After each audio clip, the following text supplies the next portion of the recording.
ಎಲ್ಲರಿಗೂ ನಮಸ್ತೆ ಫ್ರೆಂಡ್ಸ್, ಹೇಗಿದ್ದೀರಾ? ಚೆನ್ನಾಗಿದ್ದೀರಾ? ನಾವು ಕೂಡ ಚೆನ್ನಾಗಿದ್ದೀವಿ. ನಾವು ಇವತ್ತು ಉತ್ತರ ಕರ್ನಾಟಕದವ್ರಿ ನಮ್ಮ ಹೊಲದಾಗೆಲ್ಲ ಈ ಥರ ಹೂವು ಬಿಟ್ಟಿದ್ದೀವಿ. ಹೂವು ತೊಗೊಂಡು ಬಂದೆ ರೀ. ಮನೆಗೆ ಒಂದು ಸ್ವಲ್ಪ ದೇವ್ರ ಪೂಜೆಗೆ ಅಂತೇಳಿ ಹೂವು ತೊಗೊಂಡು ಬಂದೆ ರೀ. ಎಷ್ಟು ಚೆನ್ನಾಗದಾವೆ ನೋಡ್ರಿ ಹೂವು. ಹಳದಿ ಹೂವು, ಬಿಳಿ ಹೂವು ಕೂಡ ಅದಾವೆ ರೀ. ಅದ್ರ ಜೊತೆ ಕಡ್ಲಿ ಕೂಡ ತೊಗೊಂಡು ಬಂದೀನಿ ರೀ.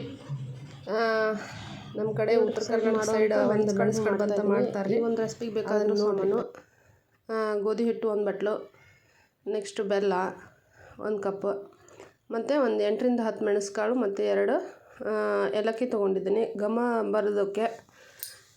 ಮೆಣಸುಕಾಳು ಮತ್ತು ಏಲಕ್ಕಿ ಇವುಗಳು ಮೂರೂ ಯೂಸ್ ಮಾಡ್ತಾಯಿದ್ದೀನಿ, ಮತ್ತು ಎಣ್ಣೆ ಯೂಸ್ ಮಾಡ್ತಾಯಿದ್ದೀನಿ. ಅದೇ ರೀತಿ ಗೋಧಿ ಹಿಟ್ಟನ್ನು ನಾನು ಆಲ್ರೆಡಿ ಈಗ ನಾದ್ಕೊಂಡು ಇಟ್ಕೊಂಡಿದ್ದೀನಿ. ಸ್ವಲ್ಪ ಹೊತ್ತು ಬಿಟ್ಟಿದ್ದೆ, ಆಮೇಲೆ ಈಗ ಎಣ್ಣೆ ಹಾಕಿ ಮಿಕ್ಸ್ ಮಾಡ್ತಾಯಿದ್ದೀನಿ. ಇದು ಸ್ವಲ್ಪ ಮೆತ್ತಗಾಗಿರಬೇಕು, ಒಂದು ಸ್ವಲ್ಪ ರೆಸ್ಟ್ ಕೂಡ ಆಗಬೇಕು. ಹಿಟ್ಟು ರೆಸ್ಟ್ ಮಾಡಬೇಕು, ಅಂದರೆ ಚೆನ್ನಾಗಿ ಬರುತ್ತೆ ಕಡುಬು ಎಲ್ಲ. ಈ ಒಂದು ಕಡುಬು ಒಳ್ಳೆಯ ಒಂದು ಹೋಮ್ ಮೇಡ್ ಔಷಧ ಅಥವಾ ಹೋಮ್ ಮೇಡ್ ಔಷಧ ಅಂತಲೇ ಹೇಳ್ಬೋದು. ಅದೇ ರೀತಿ ಮನೆ ಮದ್ದು ಅಂತಲೂ ಹೇಳ್ಬೋದು.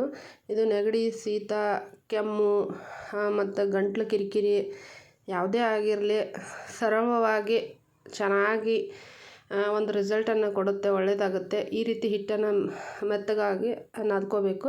ನೆಕ್ಸ್ಟು ಇದನ್ನು ತೆಗೆದಿಟ್ಕೊಂಡ್ಬಿಡೋಣ. ಈಗ ಮೆಣಸುಕಾಳಿಂದ ಹೂರಣ ರೆಡಿ ಮಾಡೋಣ. ಈಗ ಒಂದು 8-10 ಮೆಣಸಿನಕಾಳು ಏನು ತೊಗೊಂಡಿದ್ದೆ, ಅದಕ್ಕೆ ಒಂದು ಏಲಕ್ಕಿ ಹಾಕ್ಕೊಂಡು ನಾನು ಪುಡಿ ಮಾಡ್ತಾಯಿದ್ದೀನಿ. ಗುಣ್ಕಲ್ ಅಥವಾ ನಾವು ಗುಣ್ಕಲ್ ಅಂತ ಕರಿತೀವಿ, ನೀವು ಅರಿಯೋಕಲ್ಲು ಅಂತ ಕರೆದ್ರೂ ಪರವಾಗಿಲ್ಲ. ಹಾಗೆ ನಾನು ಅದನ್ನೆಲ್ಲ ಸಣ್ಣಗೆ ನುಣ್ಣಗೆ ಪುಡಿ ಮಾಡ್ಕೊಂಡಿದ್ದೀನಿ. ಈಗ ನೆಕ್ಸ್ಟ್ ಆ ಪುಡಿನ ಬೆಲ್ಲದ ಜೊತೆ ಮಿಕ್ಸ್ ಮಾಡ್ಕೊತಾ ಹೋಗ್ತೀನಿ. ಮಿಕ್ಸ್ ಮಾಡ್ತಾ ಚೆನ್ನಾಗಿ ಬೆಲ್ಲದಲ್ಲೆಲ್ಲ ಹರಡ್ಕೋಬೇಕು ಚೆನ್ನಾಗಿ. ಅದನ್ನು ಕೂಡ ನಾವು ಮಿದ್ದೋದು ಅಂತ ಹೇಳ್ತೀವಿ ಅಥವಾ ನಾದೋದು ಅಂತ ಹೇಳ್ತಿರೋ. ನಮ್ಮ ಕಡೆ ಎಲ್ಲ ಮಿದ್ದಬೇಕು ಅಂತ ಹೇಳ್ತೀವಿ.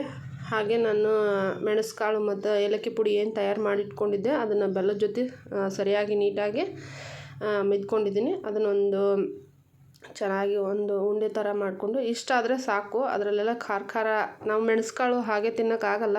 ಆ ಬೆಲ್ಲದ ಜೊತೆ ತಿನ್ನೋದ್ರಿಂದ ಖಾರ ಮತ್ತು ಸಿಹಿ ಆಗಿರುತ್ತೆ. ಈಗ ಹಿಟ್ಟೇನು ನಾದ್ಕೊಂಡಿದ್ನಲ್ಲ, ತಿರ್ಗಾ ಇನ್ನೊಂದು ಸಲ ನಾದ್ಕೊಂಡು ಅದನ್ನು ನೀಟಾಗಿ ಎಲ್ಲ ಕಡೆ ಮೆತ್ತಗಾಗೋ ಥರ ನಾದ್ಕೊಂಡು ಮತ್ತು ಚಿಕ್ಕದಾಗಿ ಉಂಡೆಗಳನ್ನು ಮಾಡ್ಕೊತೀನಿ. ಅದೇ ಗೋಧಿ ಹಿಟ್ಟು ನಾದಿದ್ರಿಂದ ಅದನ್ನು ಚಿಕ್ಕದಾಗಿ ಉಂಡೆಗಳನ್ನು ಮಾಡ್ಕೊತೀನಿ. ಯಾಕಂದರೆ ಇದನ್ನು ಲಟ್ಸೋದ್ರಿಂದ ಚೆನ್ನಾಗಿ ಬರಲ್ಲ ಕಡುಬು. ಆ್ಯಕ್ಚುಲಿ ಚಿಕ್ಕದಾಗೆ ನೀಟಾಗಿದ್ದರೆ ತಿನ್ನೋಕ್ಕೂ ಮಜಾ ಇರುತ್ತೆ, ತಿನ್ನೋಕ್ಕೂ ಚೆನ್ನಾಗಿರುತ್ತೆ, ನೋಡೋಕ್ಕೂ ಚೆನ್ನಾಗಿರುತ್ತೆ ಅಂತ ಹೇಳೋಕ್ಕೆ ಇಷ್ಟಪಡ್ತೀನಿ. ಅದೇ ರೀತಿ ನಾನು ಈ ಎಣ್ಣೆ ತೊಗೊಂಡಿದ್ನಲ್ಲ, ಎಣ್ಣೆನ ಇಲ್ಲಿ ಯೂಸ್ ಮಾಡ್ಕೊತಾ ಇದ್ದೀನಿ.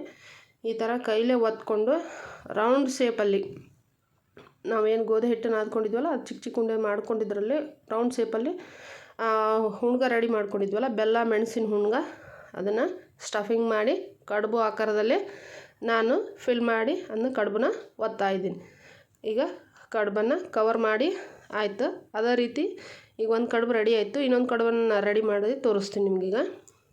ಇದನ್ನು ಅದೇ ಥರ ರೌಂಡಾಗಿ ಮಾಡಿಕೊಂಡು ಆ ಬೆಲ್ಲದ ಹೂರಣ ಇಟ್ಟು, ಬೆಲ್ಲ ಮತ್ತು ಮೆಣಸುಕಾಳು ಹೂರಣ ಇಟ್ಟು ಒಂದು ಚಿಕ್ಕದ ಆಕಾರದಲ್ಲಿ ಒಂದು ಸ್ವಲ್ಪ ಈಗ ನೋಡ್ತಾ ಇದ್ದಿರಲ್ಲ ಅಷ್ಟೇ ಇಟ್ಟರೆ ಪರವಾಗಿಲ್ಲ, ಸಾಕಾಗುತ್ತೆ. ಮತ್ತು ಇದು ಕುದಿಸೋ ಕಡುಬು ಆಗಿದ್ದರಿಂದ ಅದು ಚೆನ್ನಾಗಿ ಕುದಿಬೇಕು. ಒಳಗಡೆ ಚೆನ್ನಾಗಿ ಕುದ್ಮೇಲೆ ಸ್ಪ್ರೆಡ್ ಆಗುತ್ತೆ. ಈ ಥರ ಎಲ್ಲ ಕಡುಬನ್ನು ಕವರ್ ಮಾಡಿ ಇಟ್ಕೊಂಡಿದ್ದೀನಿ.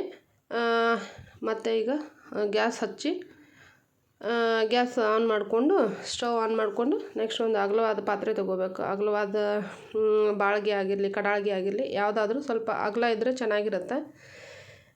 ಇದು ಕುದಿಸೋ ಕಡುಬು. ಹಾಗೆ ನೀರನ್ನು ಹಾಕ್ಕೋಬೇಕು. ನೀರು ಹಾಕ್ಕೊಂಡು ಇದು ಕುದಿಸಿ ತಿನ್ನೋದ್ರಿಂದ ತುಂಬಾ ಟೇಸ್ಟಿಯಾಗಿರುತ್ತೆ, ಚೆನ್ನಾಗಿರುತ್ತೆ. ಇದು ಒಂದು ಮನೆ ಮದ್ದು ಕೂಡ ಆಗಿರೋದ್ರಿಂದ ತುಂಬ ಒಳ್ಳೆ ರಿಸಲ್ಟ್ ಕೊಡುತ್ತೆ. ಗಂಟ್ಲು ಕಿರಿಕಿರಿ ಕಡಿಮೆ ಆಗುತ್ತೆ. ಮೆಣಸುಕಾಳು ಒಳ್ಳೆಯ ಒಂದು ಔಷಧಿ ಗುಣ ಹೊಂದಿರೋದ್ರಿಂದ ಇದಕ್ಕೂ ಜ್ವರನೂ ಕೂಡ ಕಡಿಮೆ ಆಗುತ್ತೆ ಅನ್ನೋದು ನನ್ನೊಂದು ಮನೋಭಾವನೆ. ನಮ್ಮ ಮನೆಯಲ್ಲೂ ಕೂಡ ಹೇಳ್ತಾ ಇರ್ತಾರೆ. ಇದನ್ನು ಒಂದು ಪ್ಲೇಟ್ ಮುಚ್ಚಿ ಕುದಿಸ್ತಾ ಹೋಗ್ತೀನಿ. ಕುದಿ ಬರೋ ತನಕ ಸ್ವಲ್ಪ ವೇಟ್ ಮಾಡಿ. ಈಗ ನೋಡ್ತಿದ್ರಲ್ಲ ಕುದಿತಾ ಇದೆ ನೀರು. ಹಾಗೆ ಒಂದೊಂದೇ ಕಡುಬನ್ನು ನೀರಲ್ಲಿ ಬಿಡ್ತಾ ಹೋಗ್ತೀನಿ. ಇದು ಯಾಕಂದರೆ ಇದು ನೀರಲ್ಲಿ ಅಂಟ್ಕೋಬಾರ್ದು. ಆ ರೀತಿ ಕಡುಬು ಮುಳುಗೋ ಅಷ್ಟು ನಾವು ನೀರು ಹಾಕ್ಕೋಬೇಕು. ನಾನು ಒಂದು ಅಳತೆ ಅಂದರೆ ಒಂದು ಚಂಬಂತ ಅಂತ ಹೇಳ್ತೀವಿ, ಅಥವಾ ಒಂದು ಚರ್ಗಿ ಅಂತ ನಮ್ಮ ಕಡೆ ಹೇಳ್ತೀವಿ ರೀ, ಉತ್ತರ ಕರ್ನಾಟಕದ ಕಡೆ. ಅದೇ ರೀತಿ ನಾನು ಹಾಕ್ಕೊಂಡೀನಿ ಕೂಡ.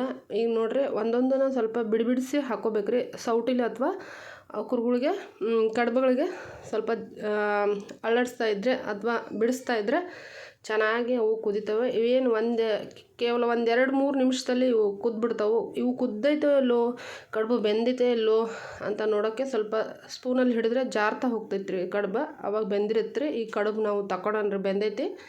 ಈಗ ನೆಕ್ಸ್ಟ್ ಉಳಿದೆಲ್ಲ ಕಡುಬುಗಳನ್ನ ಒಂದೊಂದೇ ತಗೊತಾ ಹೋಗ್ತದೇನು ರೀ. ನೋಡಿರಿ ಬಿಸಿ ಬಿಸಿ ಕಡುಬು ಚೆನ್ನಾಗಿ ರೆಡಿ ಆಗೈತಿ. ಒಳ್ಳೆ ಟೇಸ್ಟ್ ಇರುತ್ತೆ ರೀ, ತಿನ್ನೋಕ್ಕೂ ಕೂಡ ಚೆನ್ನಾಗಿರುತ್ತೆ, ಸೂಪರ್ ಆಗಿರುತ್ತೆ ರೀ. ಒಡೆದು ನೋಡಿದ್ರೆ ಫೀಲಿಂಗ್ ಈ ಥರ ಇರುತ್ತೆ ರೀ.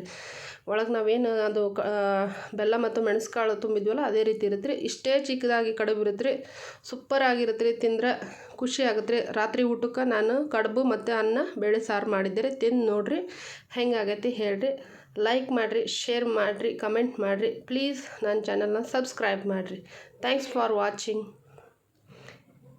ಸೂಪರ್ ಆಗಿರುತ್ತೆ ರೀ ಅಡುಗೆ.